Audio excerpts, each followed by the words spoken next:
तो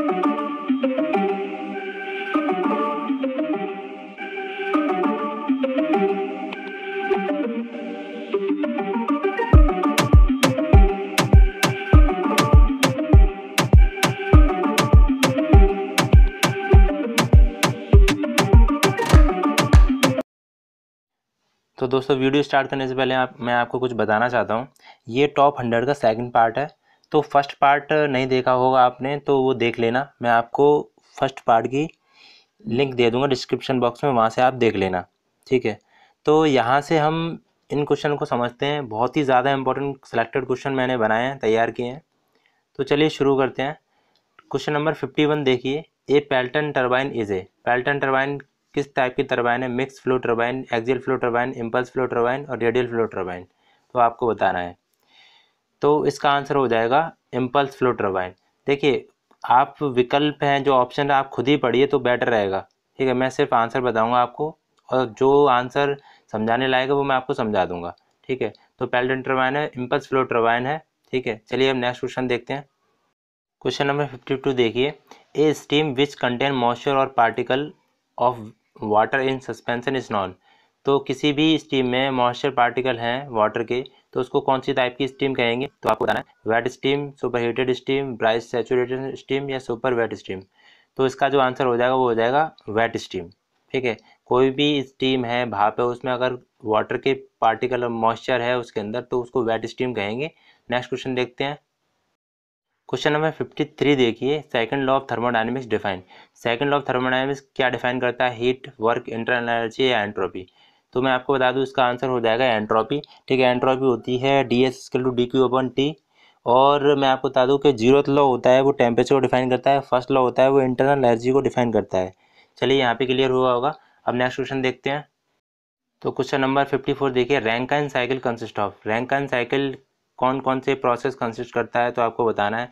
आप देखिए आंसर को खुद पढ़िए। ठीक है, आंसर मैं आपको बता दूंगा 3 सेकंड के अंदर। तो इसका जो आंसर हो जाएगा, देखिए रैंकाइन साइकिल टू आइसोबैरिक या कांस्टेंट प्रेशर भी बोलते हैं आइसोबैरिक को, और टू आइसेंट्रोपिक प्रोसेस। ठीक है, आइसेंट्रोपिक को बोलते हैं, टू रिवर्सिबल एडियाबैटिक प्रोसेस बोलते हैं। तो इसका आंसर हो जाएगा सी आंसर हो जाएगा। अब चलिए नेक्स्ट क्वेश्चन देखते हैं। क्वेश्चन नंबर 55 देखिए। The volume of air delivered by the compressor is called. तो आपको बताना है कि कोई वॉल्यूम है वो डिलीवर हो रहा है कंप्रेसर के द्वारा, तो उसको क्या बोलते हैं? Compressor validity, sorry compressor capacity होगा, यहाँ पे वैलिडिटी गलत हो गया है थोड़ा स्पेलिंग। सॉफ्ट वॉल्यूम या कंप्रेसर रेशियो और फ्री एयर डिलीवरी। तो इसका आंसर जो हो जाएगा वो ए हो जाएगा, कंप्रेसर कैपेसिटी बोलते हैं। मैं यहाँ पे करेक्ट करके लिख दे रहा हूँ। चलिए क्वेश्चन नंबर 56 देखिए। For the same comparison ratio the thermal efficiency of auto cycle. देखिए सेम कंपेरिजन रेशियो पे बताना है आपको ऑटो साइकिल एफिशिएंसी क्या क्या होती है। तो इसका आंसर खुद पढ़िए आप। तो देखिए इसका आंसर हो जाएगा is greater than that of A diesel cycle.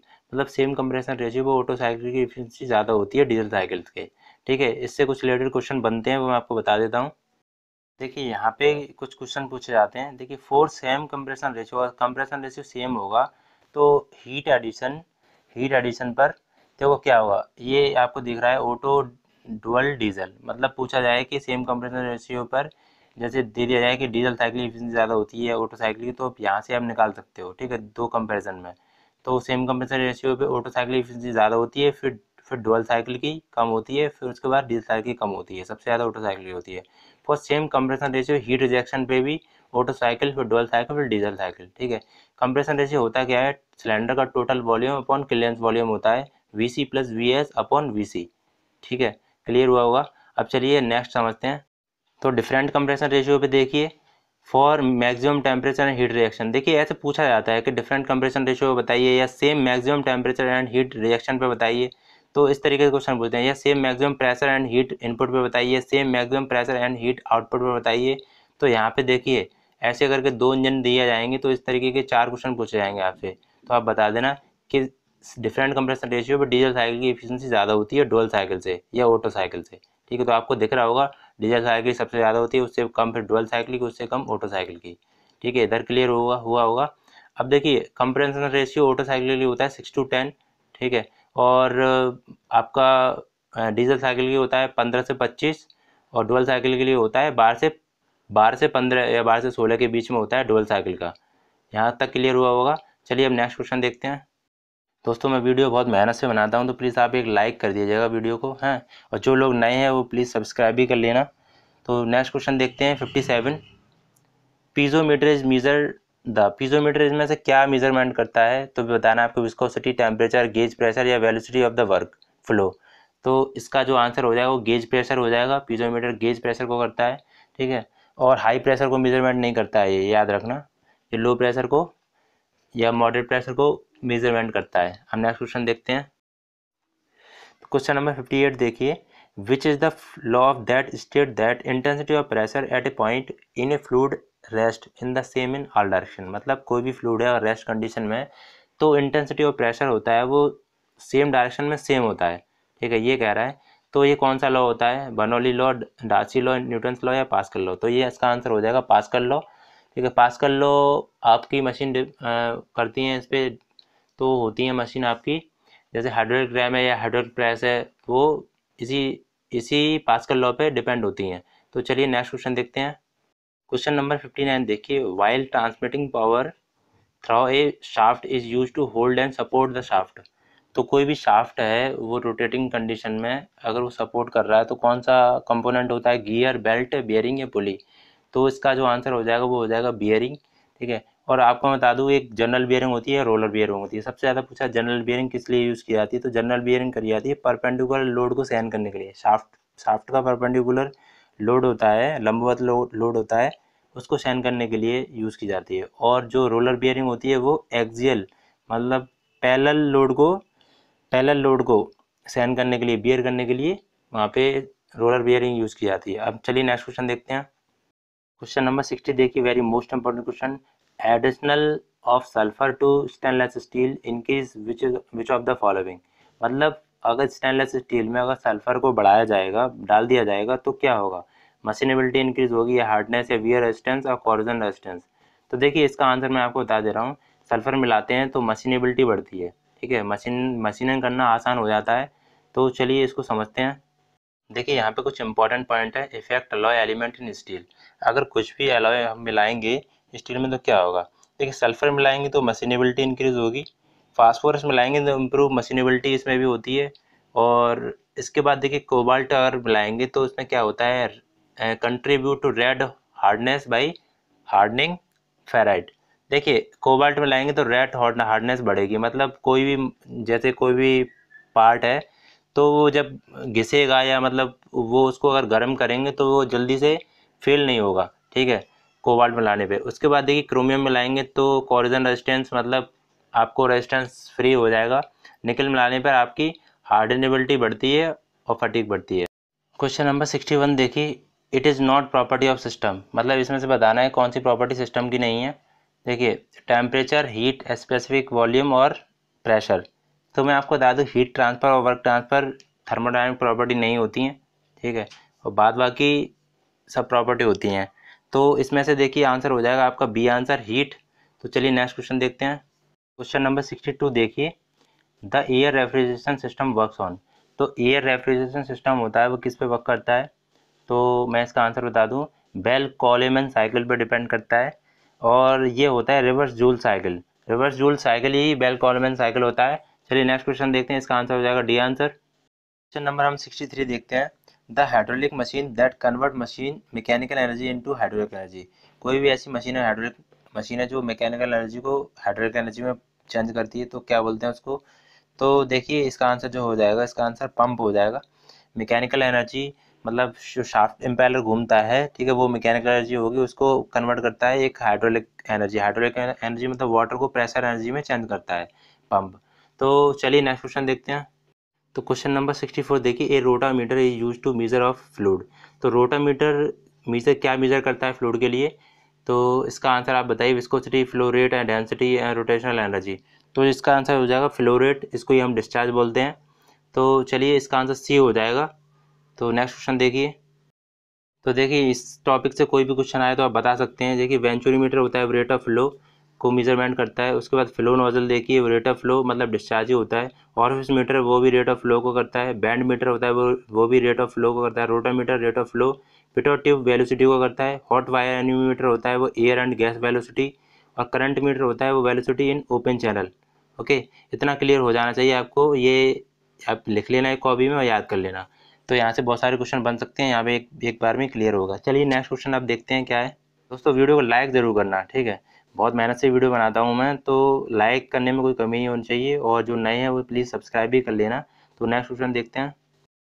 दोस्तों मुझे उम्मीद है ये वीडियो आपको पसंद आ रहा होगा, तो पसंद आ रहा है तो प्लीज़ इसको लाइक ज़रूर करना, और इसकी PDF अगर आपको चाहिए तो PDF आपको मिल जाएगी। तो इसके लिए आपको क्या करना पड़ेगा, इस टेलीग्राम ग्रुप को ज्वाइन करना पड़ेगा, उसकी लिंक आपको डिस्क्रिप्शन बॉक्स में मिल जाएगी, वहाँ से ज्वाइन कर लेना। और एक बात और, जो लोग नए हैं वो मेरे चैनल को सब्सक्राइब भी कर लेना, और इसका फर्स्ट वीडियो ज़रूर देखना, फर्स्ट वीडियो की लिंक भी मैं आपको डिस्क्रिप्शन बॉक्स में दे दूँगा। चलिए अब नेक्स्ट क्वेश्चन देखते हैं।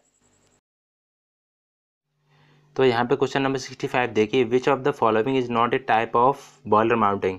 तो आपको बताना है कि इनमें से बॉयलर माउंटिंग कौन सी नहीं है। तो देखिए पढ़िए आप क्वेश्चन, इस आंसर इसका खुद पढ़ा करिए।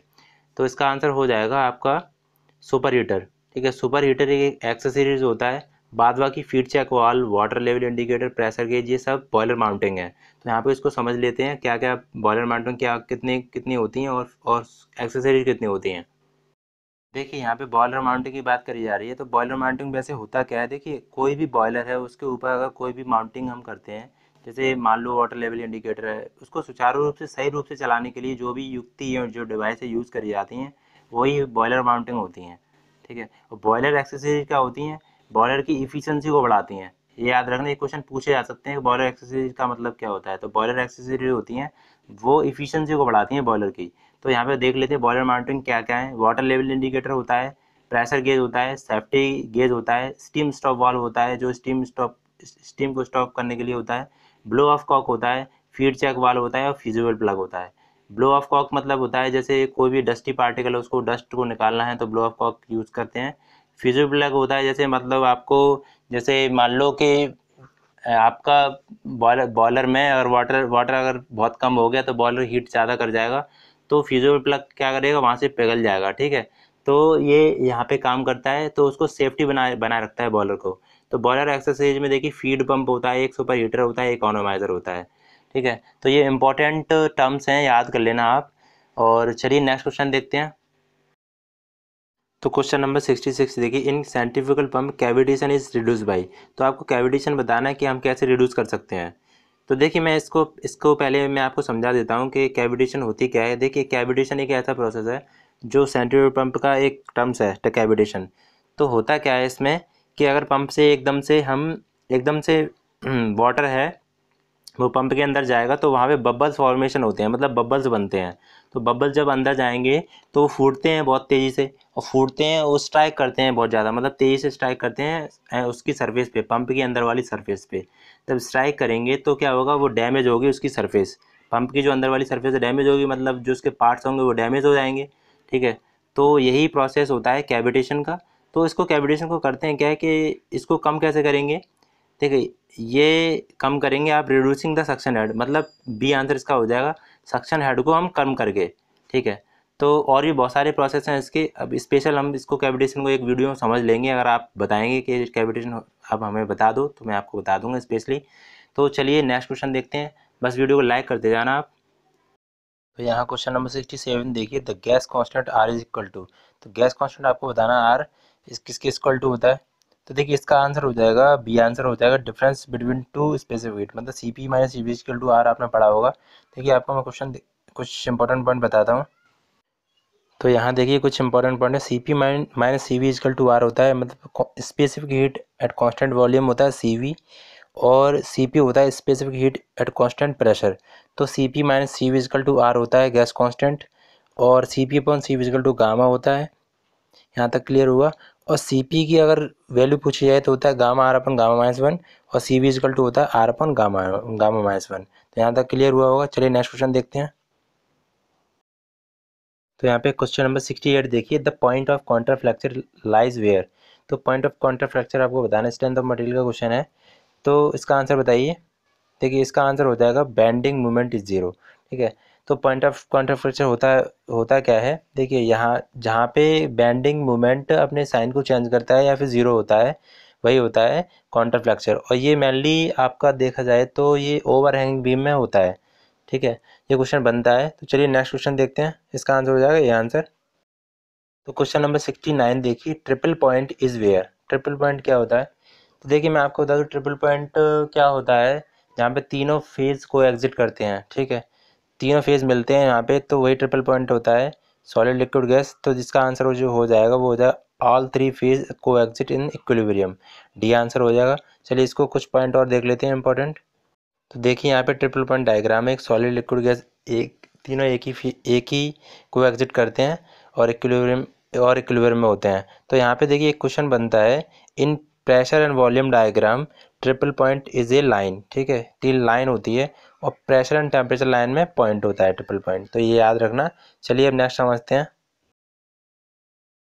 देखिए यहाँ पे ट्रिपल पॉइंट की बात करेगी, अब यहाँ पे क्रिटिकल पॉइंट भी समझ लेते हैं हम।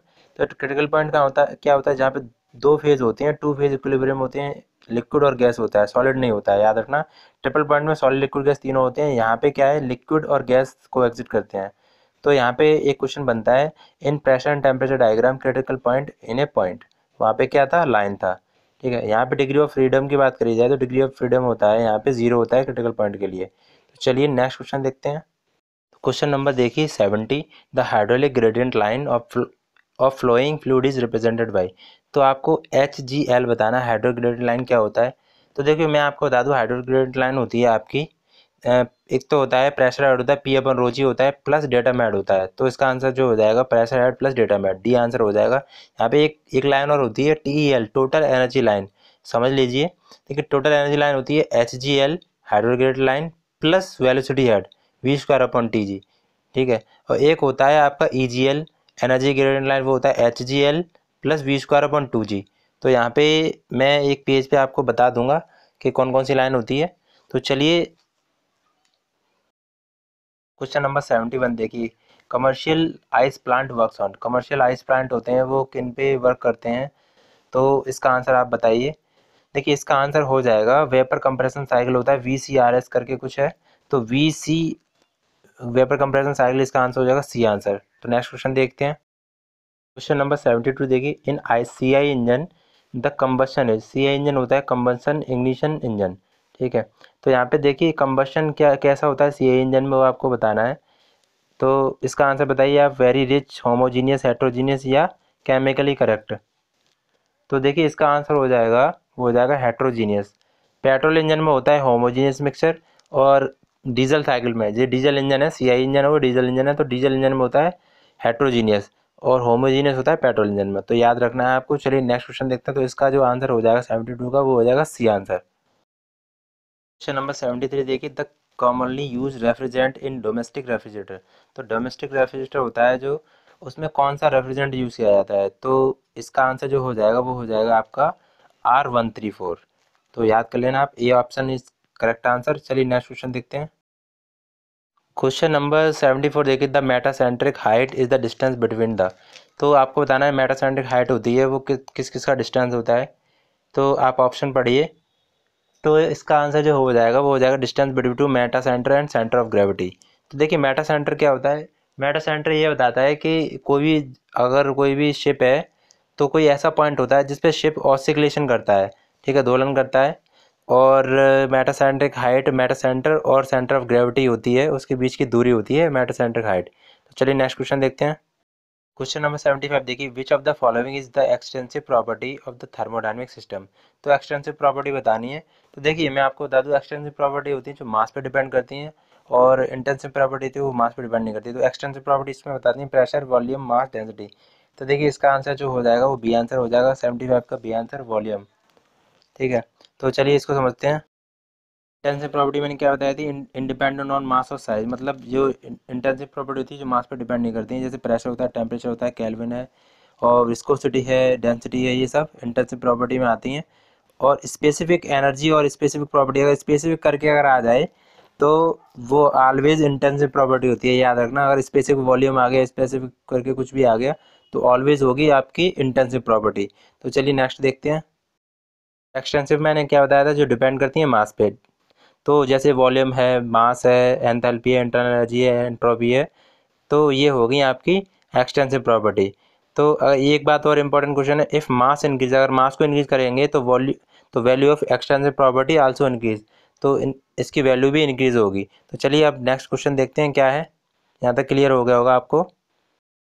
देखिए वेरी मोस्ट इंपॉर्टेंट क्वेश्चन है, the efficiency of Carnot cycle depends upon. तो एफिशिएंसी ऑफ कार्नोट साइकिल बतानी है कि किस पे डिपेंड करती है। तो मैं आपको बता दूँ इसकी एफिशिएंसी होती है वो टेम्परेचर लिमिट पर डिपेंड करती है। इसकी एफिशिएंसी जो होती है 1-T1/T2 होती है। तो इसका आंसर जो हो जाएगा ए आंसर हो जाएगा। चलिए नेक्स्ट क्वेश्चन देखते हैं। क्वेश्चन नंबर 77 देखिए, the compression ratio for the petrol engine. तो मैंने आपको बताया पेट्रोल इंजन के लिए कंप्रेशन रेशियो होता है 6:10 और डीजल इंजन के लिए होता है 15:25 और डुअल इंजन के लिए होता है 12:16। तो इसका जो आंसर हो जाएगा वो हो जाएगा बी आंसर 6:10। चलिए नेक्स्ट क्वेश्चन देखते हैं। तो कंप्रेशन रेशियो होता क्या है ये और जान लीजिए, total volume of cylinder upon clearance volume VC plus VS upon VC. चलिए नेक्स्ट देखते हैं। दोस्तों वीडियो को लाइक ज़रूर करते रहना क्योंकि आपकी एक लाइक मेरी मेहनत है। और चलिए मुझे खुशी होगी अगर आप लाइक कर देंगे वीडियो को। तो देखिए Benson boiler required, Benson boiler require करता है no drum, 1 drum, 2 drum, 3 drum. तो आपको बता दूँ बेंसन बॉयलर के अंदर कोई भी ड्रम नहीं होता है। तो इसका आंसर हो जाएगा ए आंसर नो ड्रम। चलिए नेक्स्ट क्वेश्चन देखते हैं। ये सब आए हुए क्वेश्चन है, बहुत ही ज़्यादा इंपॉर्टेंट क्वेश्चन सेलेक्ट करके रखे हुए हैं मैंने। चलिए नेक्स्ट क्वेश्चन देखिए। तो क्वेश्चन नंबर 79 देखिए, the steam enter the nozzle at. तो स्टीम एंटर करता है नोजल में। देखिए स्टीम एंटर नोजल करता है तो इसका जो आंसर हो जाएगा high pressure and low velocity. तो ए आंसर इसका हो जाएगा, हाई प्रेशर पे करता है और लो वेलोसिटी। ठीक है, तो चलिए नेक्स्ट क्वेश्चन देखते हैं। इसका आंसर हो जाएगा ए आंसर। देखिए वेरी मोस्ट इंपॉर्टेंट क्वेश्चन है, the theoretically correct mixture of petrol and air. तो पेट्रोल एंड एयर का जो मिक्सचर होता है वो किस रेशियो में होता है।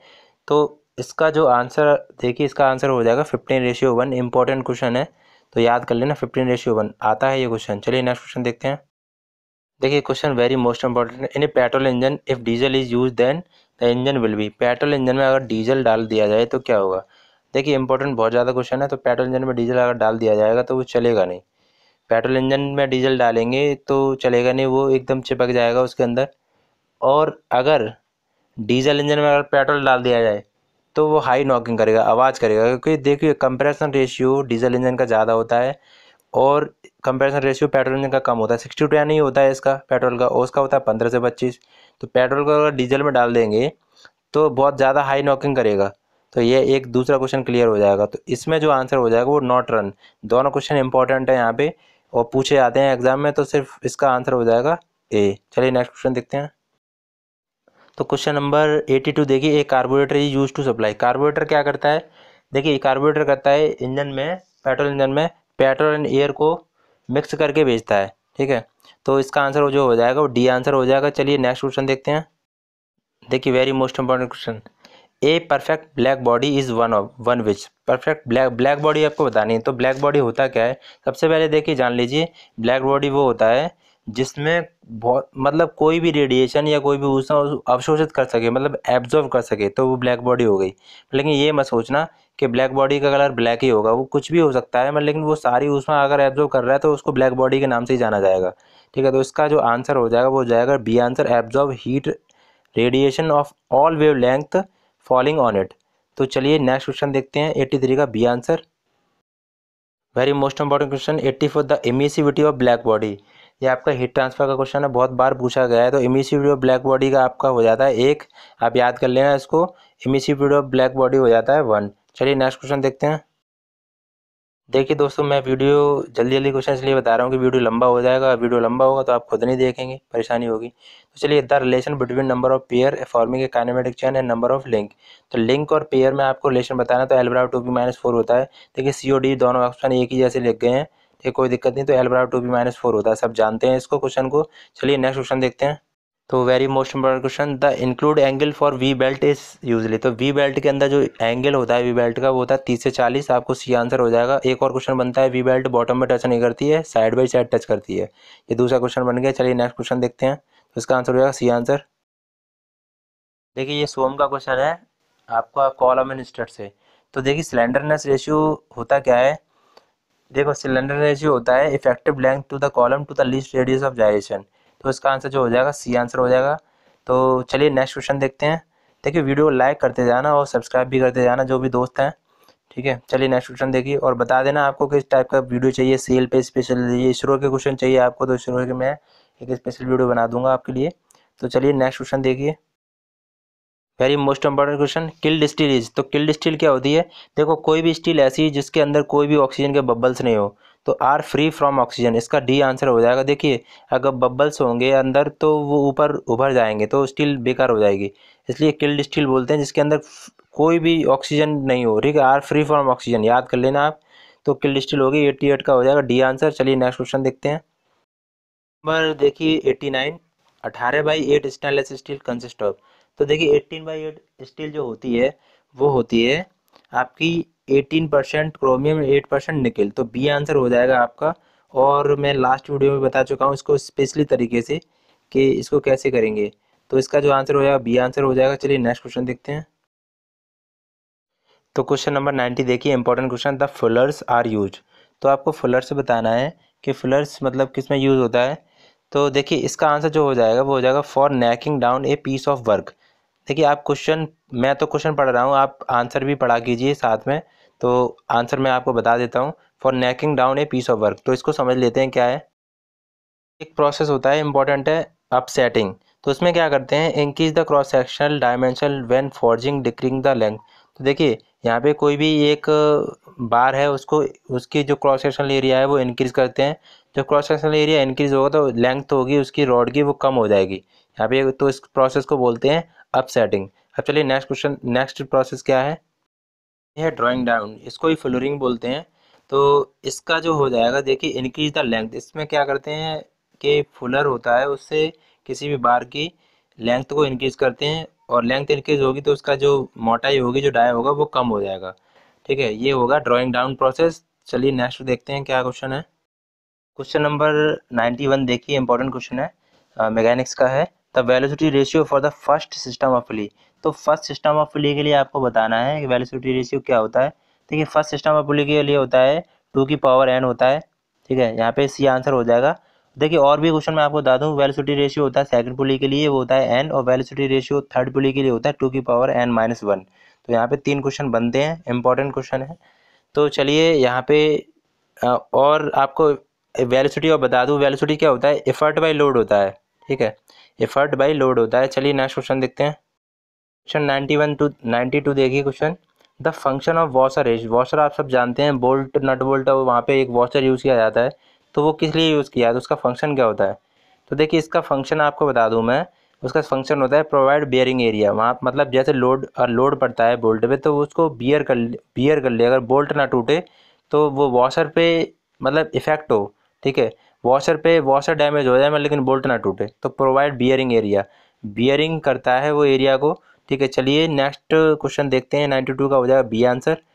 तो इंपॉर्टेंट क्वेश्चन है, सब लाइक करते जाइए वीडियो को। क्वेश्चन नंबर 93 की, ball bearing are usually made of, ball bearing किसके बनाए जाते हैं। तो इसका आंसर मैं बता दूं, बॉल बेयरिंग बहुत ही ज़्यादा इंपॉर्टेंट क्वेश्चन है, बार बार पूछा जाता है। तो बॉल बेयरिंग क्रोम स्टील के बनाए जाते हैं। ठीक है, डी आंसर हो जाएगा इसका। चलिए अब हम नेक्स्ट क्वेश्चन देखते हैं। क्वेश्चन नंबर देखिए 94 देखिए, the alloy mainly use for corrosion resistance in stainless steel, stainless steel में क्या मिलाया जाता है तो जिससे वो कॉर्जन नहीं लगता है, मतलब बोलते हैं कि जंग लग गया तो जंग नहीं लगेगा, ऐसा क्या मिलाया जाएगा। तो देखिए इसमें क्रोमियम मिलाया जाएगा, डी आंसर हो जाएगा क्रोमियम। तो चलिए नेक्स्ट क्वेश्चन देखते हैं, लाइक करते जाना भाई वीडियो को। क्वेश्चन नंबर 95 देखिए, मटेरियल साइंस से question, in a unit cell of a body centred cubic, मतलब BCC space letters there are atom, मतलब आपको BCC बताना है, बॉडी सेंटर क्यूबिक में आपको एटम बताने कितने हैं, 6, 9, 14 या 17। तो देखिए इसका आंसर जो हो जाएगा वो बी आंसर हो जाएगा, 9 एटम्स होते हैं। इसको समझ लेते हैं थोड़ा सा। यहाँ देखिए इंपॉर्टेंट पॉइंट है, BCC होता है बॉडी सेंटर्ड क्यूबिक, इसमें 9 एटम होते हैं और ये ब्रिटल मटेरियल होता है, याद रखना, कास्ट आयरन जैसे टंगस्टन। FCC देखिए फेस सेंटर्ड क्यूबिक होता है, 14 एटम्स होते हैं इसके अंदर, और डक्टाइल मटेरियल होता है ये, लेड कॉपर सिल्वर होते हैं। उसके बाद देखिए SCB होता है, हेक्सागोनल क्लोज पैक बोलते हैं इसको, और 17 एटम्स होते हैं इसमें, 17 एटम्स होते हैं। लेस डक्टाइल, ये कम डक्टाइल होता है, जैसे जिंक है, मैग्नीशियम है, कोबाल्ट है। तो ये हो गए तीनों, BCC, FCC, SCB, तीनों तीनों होते हैं। तो चलिए यहाँ पे क्लियर हुआ होगा। चलिए नेक्स्ट क्वेश्चन देखते हैं। क्वेश्चन नंबर 96 देखिए, यूटेक्टोइड रिएक्शन ऑकर्स एट, ये आयरन कार्बन डायग्राम से क्वेश्चन लिया गया है। तो यूटेक्टोइड रिएक्शन होता है, वो होता है आपका 723 डिग्री सेल्सियस पे। ठीक है, बी आंसर हो जाएगा इसका। तो मैं आपको जब आयरन कार्बन डायग्राम स्पेशली बताऊंगा तो वहाँ पे क्वेश्चन भी कराऊंगा, और डायग्राम भी हम समझेंगे क्या होता है, और खासकर सेल में ज़्यादातर पूछा जाता है। ठीक है, तो चलिए क्वेश्चन नंबर 97 देखिए, इंपॉर्टेंट क्वेश्चन है। when the pattern is made in 3 part, the top part is known। तो टॉप पार्ट आपको बताना है पैटर्न में कौन सा होता है, ड्रैग, चीक, कोप और नन ऑफ दीज। तो आपको बता दूं कि टॉप पार्ट होता है कोप, मिडिल पार्ट होता है उसको चीक बोलते हैं, और जो बॉटम पार्ट होता है उसको ड्रैग बोलते हैं। तो इंपॉर्टेंट है क्वेश्चन बहुत ज़्यादा, इसमें से तीनों में से कोई ना कोई क्वेश्चन पूछ लिया जाता है। चलिए नेक्स्ट देखते हैं। नंबर 98 देखिए, the surface to be machine is making on a pattern by. कोई भी मशीन करने वाला अगर पैटर्न है, ठीक है, जिस पे पैटर्न किया जाएगा तो उसको किस कलर में रखा जाएगा। तो मैं आपको इसका आंसर बता दूं, इसका आंसर हो जाएगा रेड कलर। ठीक है, और अगर अनमशीन किया करने वाला जिस पे कोई मशीनिंग नहीं करी जाएगी तो उसका होगा ब्लैक कलर। तो याद रखना, ये भी क्वेश्चन पूछा जाता है। ठीक है, कास्टिंग से बहुत सारे क्वेश्चन पूछे जाते हैं। तो चलिए नेक्स्ट क्वेश्चन देखते हैं। देखिए, वेरी मोस्ट इंपॉर्टेंट क्वेश्चन है, thermite use in thermite welding in a mixture of. Thermite welding में बताना है कि मिक्सचर किस किस का होता है। तो आपको बता दूं, थर्मेट वेल्डिंग का मिक्सचर होता है iron oxide and aluminium oxide होता है। ठीक है, आयरन ऑक्साइड एंड एल्यूमिनियम, इसको समझ लेते हैं। देखिए, थर्मेट वेल्डिंग को समझिए। थर्मेट वेल्डिंग में मिक्सचर होता है आयरन ऑक्साइड और एल्यूमिनियम ऑक्साइड का। तो आयरन ऑक्साइड का जो रेशियो, इसका रेशियो और पूछा जाता है कि थर्मेट वेल्डिंग में जो रेशियो होता है थर्मेट का वो किस रेशियो में होता है। तो आयरन ऑक्साइड 3 होता है और एल्यूमिनियम होता है 1। तो याद रखना 3:1 होता है। आयरन उल्टा भी पूछ लेगा, एल्यूमिनियम अगर पूछ लिया उसने एल्यूमिनियम और आयरन का ऑक्साइड कितना होता है तो 1:3 होता है। तो दोनों में से किससे भी पूछा जा सकता है। देखिए, ये खासकर थर्मल वेल्डिंग रेलवे ट्रैक के लिए यूज़ की जाती है, जिसका गैप होता है 25 mm, आप चित्र में देख सकते हैं। और एप्लीकेशन है आई सेक्शन रेल ट्रैक। ठीक है, समझ में आ गया होगा। चलिए अब नेक्स्ट क्वेश्चन देखते हैं। लास्ट क्वेश्चन है वो आपका 100 नंबर का, तो उसका आंसर आपको बताना है। क्वेश्चन नंबर 100 देखिए, creator wear occurs mainly on the. तो क्रिएटर वियर आपका कहाँ पाया जाता है टूल में।